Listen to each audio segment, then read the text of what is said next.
Olá, irmãos e irmãs em Cristo Jesus. Vamos estudar a lição da Escola Sabatina? Nós vamos estudar a lição de número 7, o retrato do amor. Mas antes de eu falar sobre este assunto, eu preciso da ajuda de vocês para se inscreverem no meu canal da Bíblia, Ouvindo a Voz de Deus, deixar o seu like, ativar o sininho das notificações para receberem meu vídeo e compartilhar meu vídeo para o maior número de pessoas, o conteúdo do meu canal. Eu preciso da ajuda de vocês. Agora vamos orar, pedindo a sabedoria de Deus para nós entendermos este assunto de hoje, o retrato de amor. Pai querido, nos dê sabedoria para nós entendermos, Pai, a lição de hoje, o retrato do amor. Que seu amor, Pai, esteja sempre em nosso coração. Pai querido, que o Teu Espírito Santo nos ilumine para nós entendermos, Senhor. Pai querido, abençoe os inscritos desse canal e abençoe as pessoas que vão se inscrever também, Senhor. É isso que eu lhe peço, lhe agradeço em nome do Senhor Jesus. Amém. Então, meus queridos irmãos e irmãs em Cristo, vocês estão vendo esse desenho aqui? Onde estou apontando meu dedo? Nós estamos vendo Jesus. O que Jesus está fazendo aí? Jesus, ele está estendendo a mão para uma pessoa, ajudando uma pessoa a se levantar. Jesus, quando esteve aqui nessa terra, ele nos deixou o amor. Ele nos ensinou o amor ao próximo, de fazer o bem para o próximo, de ajudar o próximo. Não é verdade? E essas pessoas que estão com coraçãozinhos na cabeça estão vendo o exemplo de Cristo. E essas pessoas aí somos nós, porque nós vemos o amor de Cristo, como Ele deixou o seu amor. Por onde Jesus passava, Ele fazia o bem para as pessoas. Não é verdade? Então nós temos que seguir o exemplo de Cristo. Paulo fala assim: sede meus imitadores como eu fui de Cristo. Nós temos que imitar a Cristo como Paulo imitou, levando o amor para as pessoas, fazer o bem, ajudar. Foi isso que Jesus fez aqui nessa terra. Como diz aqui no verso para memorizar. Diz assim: agora, pois, permanecem a fé, a esperança e o amor. Esses três. Porém, o maior deles é o amor. Então, qual que é o maior deles? É o amor. O amor é o cumprimento da lei. Então nós temos que ter amor uns pelos outros. Não é verdade? Agora, o amor pode vencer tudo, por isso Paulo escreveu tanto sobre ele. O verbo grego, ágapo, é o mais usado no Novo Testamento para expressar a ideia de amor. E palavras da mesma família aparecem mais de 135 vezes nas cartas do apóstolo. Isso equivale a quase metade de todas as ocorrências no Novo Testamento, o que já indica o tema central da carta de Paulo à igreja de Corinto. Há inúmeras passagens notáveis sobre o amor no Novo Testamento, como Romanos 8, 35 a 39, 1 Coríntios 2, 9, 8, 3, Gálatas 2, 20, Colossenses 1, 13 e 1 Tessalonicenses 3, 12, entre outras. Nada, porém, se compara a 1 Coríntios 13. Na semana passada, vimos que sem amor, tudo, até os dons espirituais, perde o valor. É verdade. Porque se você tem um dom e você não tiver amor, não vale nada. Não vale. Então, o dom tem que ser usado com amor. Porque foi Deus que te deu. Se Deus te deu esse dom para você, você tem que usar com amor o dom que Deus deu para você. Continuando. Nesta semana examinaremos mais de perto 1 Coríntios 13 e seu admirável retrato do amor, como nós vimos lá em cima. O retrato do amor é Jesus. Ele estendendo a mão para o próximo, ajudando o próximo. Foi isso que Jesus deixou para nós. Como veremos, amor não é tanto um sentimento, mas uma atitude. Amor é atitude, você tem atitude. Uma disposição que precisa se expressar na vida, em ações, em palavras. Do contrário, não significa nada. O que o amor realmente é e faz foi revelado plenamente na vida de Jesus Cristo. Você quer ver a vida de Jesus Cristo? Leia Mateus, Marcos, Lucas e João. Você vai ver a vida de Jesus Cristo quando ele esteve aqui na terra. O que Jesus fazia? Você vai ver tudo se você ler esses 4 evangelhos: Mateus, Lucas, Marcos e João. Você vai ver a vida de Jesus. Você vai ver o que Jesus fazia. Jesus, por onde que ele passava, ele fazia o bem. Ele estendia a mão. Jesus, ele purificou pessoas leprosas. Jesus, ele ressuscitou pessoas que haviam morrido. Jesus alimentou pessoas. Jesus, ele pregou o amor. Ele pregou a salvação. Ele deixou o céu com um propósito de morrer numa cruz por nós, derramar o seu sangue por nós. Jesus veio com esse propósito. Ele nos amou. Olha que amor que é esse. Jesus, ele perdoou. Então, se Jesus perdoou, quem somos nós para não perdoar? Nós temos que perdoar. Levar o perdão. Saber perdoar também. Se você tem uma rincha contra seu pai, vai lá, perdoa seu pai. Se você não gosta de um vizinho, tem uma rincha com o vizinho, vai lá, perdoa seu vizinho, porque vocês são irmãos em Cristo. Vamos para a parte de domingo, o caráter essencial do amor. Na semana passada mencionamos brevemente o tema do amor em 1 Coríntios 13. Agora precisamos nos aprofundar nas palavras de Paulo. A pergunta de número 1. Leia 1 Coríntios 13. Resuma o que esse capítulo nos ensina sobre o amor. Meus queridos, eu não vou ler 1 Coríntios 13 porque senão o meu vídeo vai ficar muito longo. Eu recomendo que vocês leiam esse 1 Coríntios 13, porque vocês vão ver o que o amor é essencial. Vocês vão ver lá. Então vocês leiam 1 Coríntios 13. Vamos lá. Paulo não queria dizer que línguas, profecia, entendimento, ciência e fé e generosidade são inúteis. Eles não são inúteis. Por quê? Por que eles não são inúteis? Porque eles só tornam inúteis apenas quando não são motivados pelo amor. Então tem que ter o amor. O tipo de amor de que Paulo está falando não é aquele expresso em frases como amo morangos, amo meus amigos ou amo minha família. Também não é o amor retratado nos filmes. E não se trata de amor romântico, embora esse capítulo seja usado com frequência em sermões de casamento. Esse amor não pode ser reduzido a afeto, caridade, virtude ou bondade. Ainda que esses elementos representem em algum grau o amor de 1 Coríntios 13, é uma graça especial concedida pelo Espírito Santo. De fato, nesse capítulo, o amor é a motivação que o Espírito Santo nos dá para agir com afeto, caridade, virtude, bondade. Amor é a entrega total de ações. Amor é atitude. Amor é sentimentos e pensamentos a Cristo e ao próximo. Então, amor é entrega total, como Jesus fez. Jesus se entregou por nós numa cruz do Calvário, derramando seu sangue por nós. Foi isso que Cristo fez por nós. É entrega. Amor é atitude, é entrega, queridos. Pergunta número 2. Leia Mateus 24:12, que alerta Jesus nos dá nesse verso.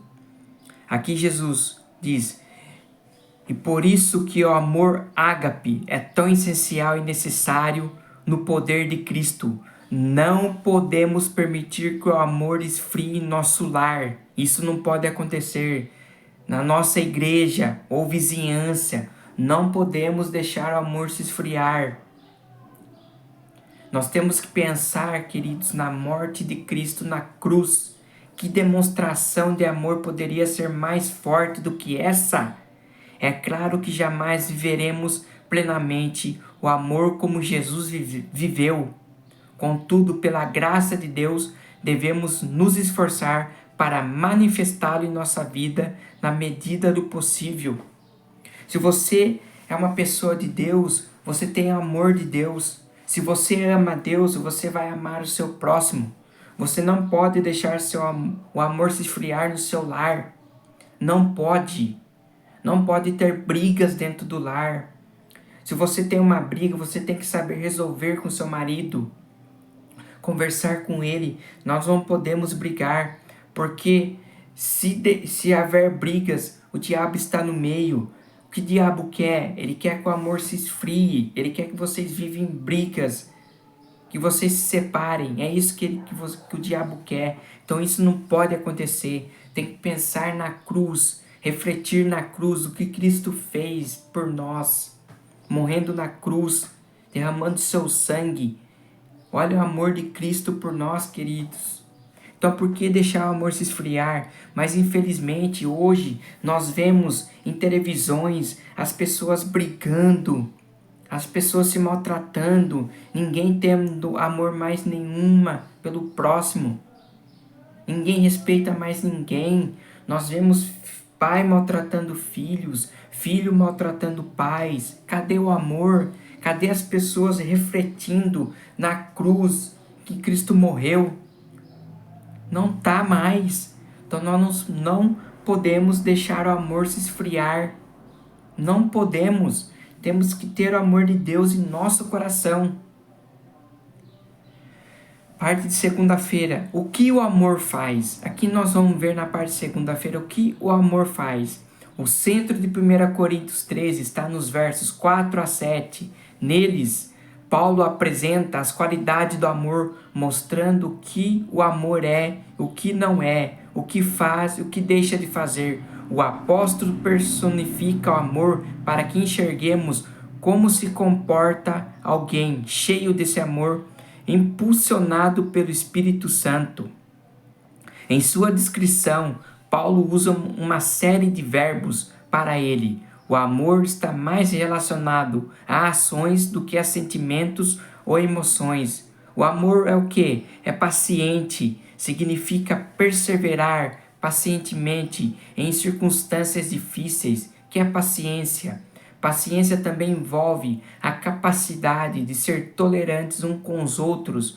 O amor é paciente. Segundo, o amor é bondoso. Esse verbo ocorre apenas aqui no Novo Testamento. Nas palavras da mesma raiz são comuns em outros textos. Na Septuaginta, tradução grega do Antigo Testamento, aparecem com frequência nos Salmos, associando a bondade de Deus à sua misericórdia. Em Salmo 145:9 diz: amar com bondade é imitar a compaixão e a misericórdia de Deus para conosco. Então, se você tem a bondade de Deus, você vai ser bondoso com as pessoas. Você não vai maltratar as pessoas. Você vai amar o próximo como a ti mesmo. Está faltando nas pessoas é o amor de Deus. As pessoas têm que ter mais amor, ser mais bondosas, ajudar o próximo, fazer o bem, como Jesus fez.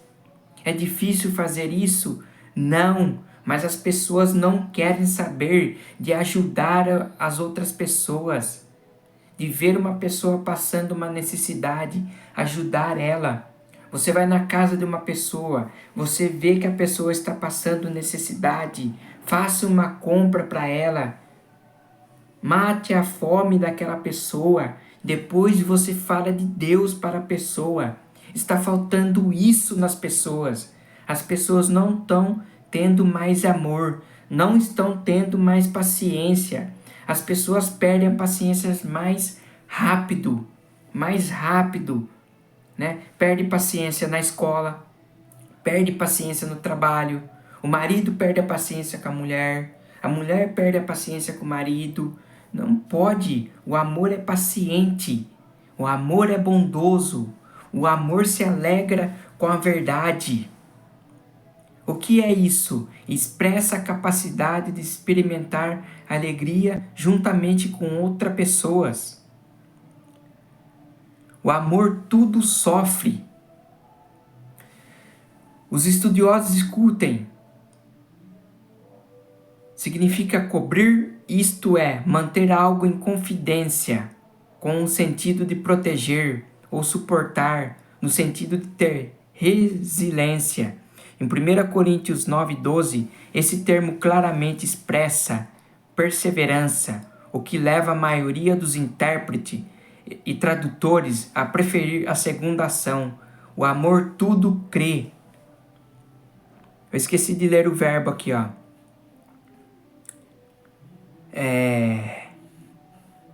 Estego significa cobrir.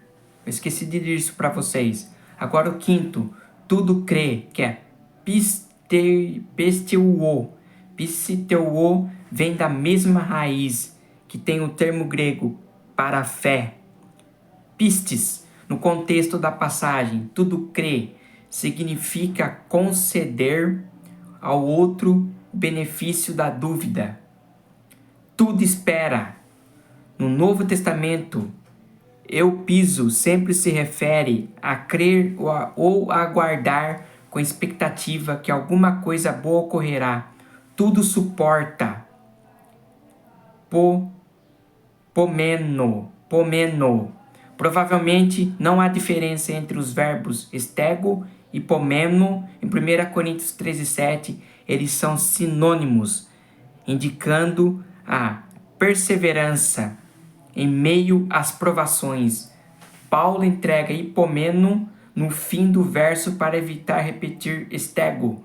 Ao repetir o mesmo conceito, ainda que com outra palavra, ele direciona a atenção para crer e esperar como foco principal. Em outras palavras, o amor persevera porque crê e espera. O amor é tudo isso. Parte de terça-feira. O que o amor não faz? Pergunta número 3. Leia novamente 1 Coríntios 13, 4-7, porque Paulo menciona características negativas do amor e não apenas positivas. Vamos ver aqui. Ontem destacamos 7 atitudes, o que o amor pratica hoje. Veremos 8 coisas que ele não faz, o amor. O amor não arde em ciúmes. O amor não tem ciúmes. O termo zelo pode ser utilizado positivamente como em. Desejem intensamente os dons mais úteis. Desejem os dons espirituais e anseiem profetizar. No entanto, em 1 Coríntios 13:4, como em Atos 7:9, o sentido é negativo. É correto desejar os dons espirituais, mas não invejar quem o recebeu. Por isso, causa divisão. O que o amor não faz? Não se envaidece. O verbo transmite a ideia de arrogância e buscar por elogios. Como você ajuda alguém e você posta no Facebook. Você quer receber elogio. Você ajudou essa pessoa. Parabéns. Que bom que você ajudou. Continue assim. Não.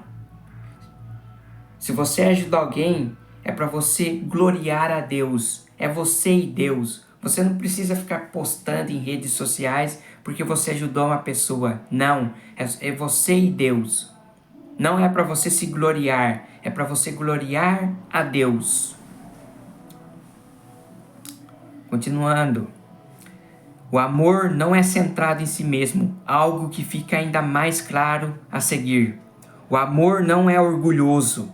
Em 1 Coríntios 8:1, Paulo afirma: o conhecimento leva ao orgulho. Mas o que edifica? O amor. O termo descreve alguém inflado de autoimportância. Ah, eu conheço tudo. Ah, eu tenho conhecimento mais que você. Ah, eu posso tudo. Isso é orgulho. Não leva a nada. Se você tem conhecimento, mas não tem amor, não significa nada para você. Agora, se você tem conhecimento e o amor, aí vale. Porque o amor edifica. Quarto, o amor não se conduz de forma inconveniente.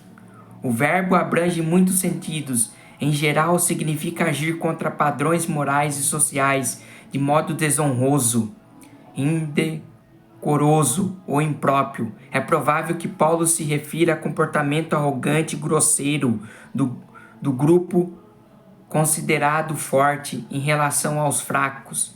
Em Coríntios. 1 Coríntios 4, 10, 8, 1 a 13.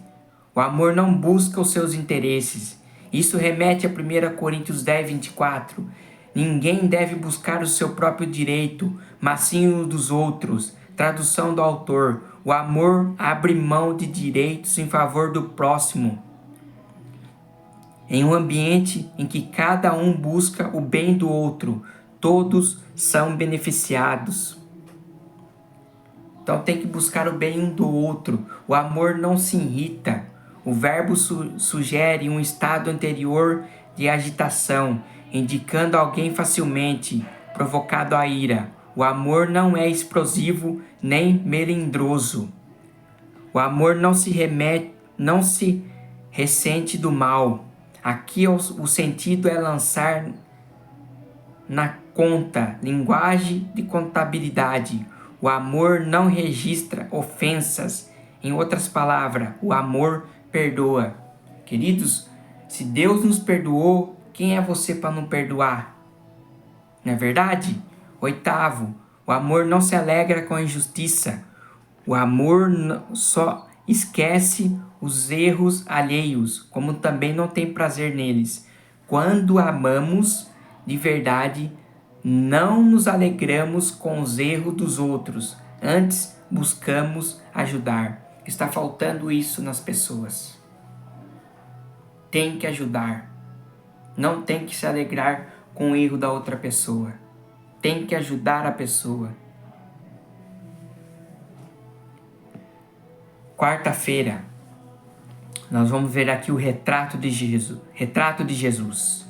Ao ler 1 Coríntios 13, 4 a 7, é natural sentir certa frustração ao perceber que em maior ou menor grau deixamos de manifestar todas aquelas qualidades do amor.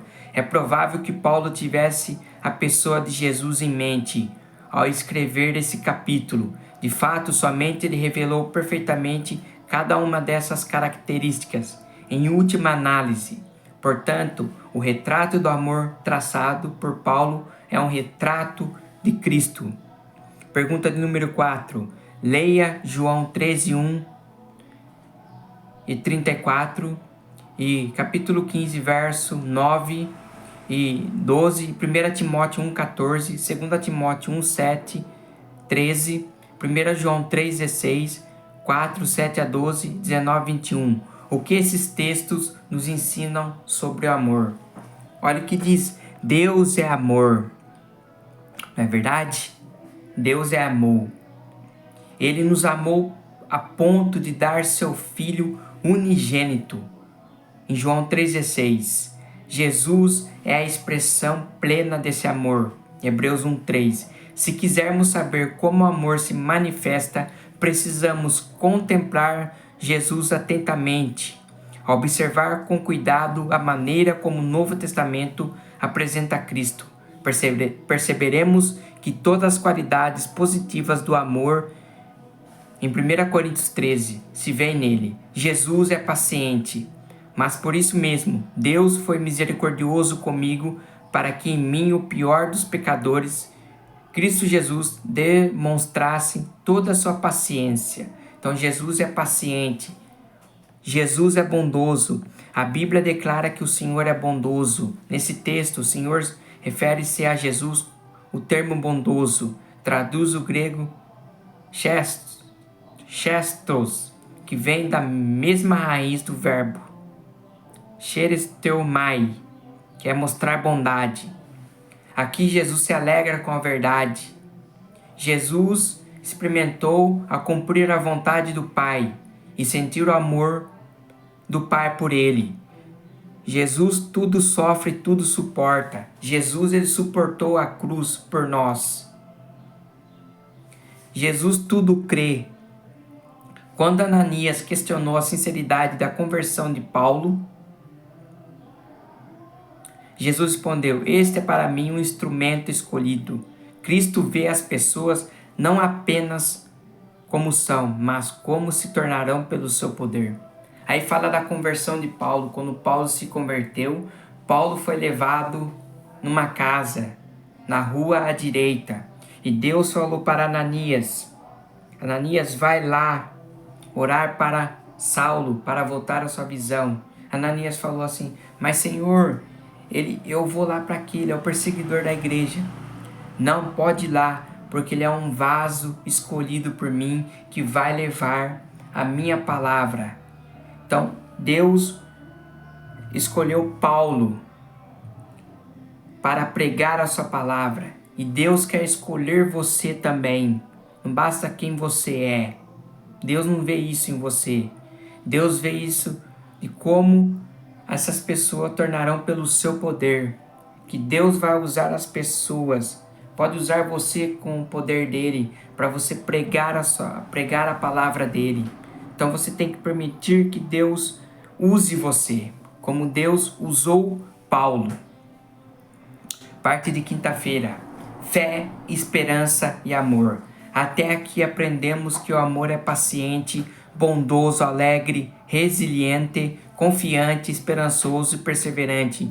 Porque Jesus é tudo isso. Ao enxergarmos essas qualidades em Cristo, o passo seguinte é imitá-lo. Então nós temos que imitar a Cristo. Cristo nos deixou amor, nos deixou exemplo. Então nós temos que imitar a Cristo. Era esse o desejo de Paulo para os coríntios. Contudo, se retirarmos o não das 8 características negativas do amor, teremos uma boa descrição da conduta dos coríntios no convívio da igreja: invejosos, vangloriosos, orgulhosos, grosseiros, egoístas, irritadiços, atento aos erros alheios. Paulo ajusta aqui o verbos à situação de Coríntio. Os coríntios tinham muito a aprender, e nós também. Depois de descrever o que o amor é, o que ele não é, Paulo conclui essa sessão destacando o caráter permanente do amor, a fim de estimular a prática do amor genuíno. Um dia as profecias não mais serão necessárias. Além disso, falaremos uma só língua, e o conhecimento humano, limitado e falho, dará lugar a um conhecimento novo de Deus. Os dons do Espírito cessarão apenas quando o propósito para qual existe for plenamente cumprido. O amor, porém, jamais acaba. Do mesmo modo, quando Cristo voltar, a fé dará lugar à vista. E aquilo que esperamos há tanto tempo se tornará realidade. Romanos 8:24. Acima de tudo, o amor permanecerá com o emblema do caráter do nosso Deus triuno. Ainda assim, em certo sentido, a fé e a esperança também permanecerão para sempre. A fé como experiência de salvação e a esperança como anseio, expectativa por novas alegrias e por novo conhecimento na nova terra. Ambas marcarão para sempre a experiência dos remidos, porém o amor de Deus durará para sempre. Muito em breve veremos nosso Senhor face a face.